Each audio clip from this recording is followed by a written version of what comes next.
Hello friends, কেমন আছো সবাই? আমি খুব ভালো আছি। দেখো, আবারও নিয়ে চলে এলাম একটা বিয়েবাড়ির ভিডিও। তো আমরা দুদিন আগে গিয়েছিলাম একটা বিয়ে বাড়িতে। আমি, আমার হাজব্যান্ড, আমার মেয়ে আর হচ্ছে আমার মা। আর ওই দূরে ছিল মেজদি। তো সবাই মিলে আমরা দেখো এখন খেতে বসেছি টেবিলের মধ্যে। চলো তোমাদেরকে দেখাই যে আমরা কি কি খেয়েছি। আমরা কিন্তু এখানে মানে আমার বাবার বাড়ির তরফ থেকে এবং আমার শ্বশুরের বাড়ির তরফ থেকে সবাই গিয়েছিলাম, কারণ এটা আমার শ্বশুরের মামা বাড়ি ছিল।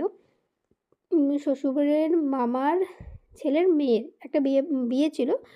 তো সেই বিয়ে বাড়িতে আমরা সবাই কিন্তু একত্রিত হয়েছিলাম। আর আমার বাবার বাড়ি বলতে আমার বাবার বন্ধুর মেয়ের বিয়ে ছিল।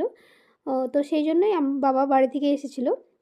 তো সবাই মিলে আমরা এখন খেতে বসেছি। দেখো, প্রথমেই কিন্তু স্যালাড আর ভেজিটেবিল চপের পরে কিন্তু রাধাবল্লভী আর এখানে পনির দিয়েছে, মানে কাবলি ছোলা দিয়ে পনিরের তরকারি। তারপরে দেখো রাইস, মাংস, আর সাথে ছিল চিংড়ি আলু পোস্ত, আর সাদা ভাত, মাটন, মানে খাসির মাংস, আর চাটনি, পাঁপড়, দই, মিষ্টি সবটাই ছিল। আর এখানে খাবার কিন্তু ছিল খুবই সুন্দর, মানে দেখো মাংস এত সুন্দর সেদ্ধ হয়েছে। আর ঝাল ছিল একদম কম, মানে ছোট বাচ্চাও খেতে পারবে সেরকমভাবে কিন্তু খাবার দাবারগুলো বানিয়েছে। হ্যাঁ, হয়তো একটু রিচ হয়েছে, কিন্তু খাবারের টেস্ট কিন্তু খুব ভালো ছিল। আর এখানে দু রকমের মিষ্টি ছিল, আমি একটাই নিয়েছিলাম।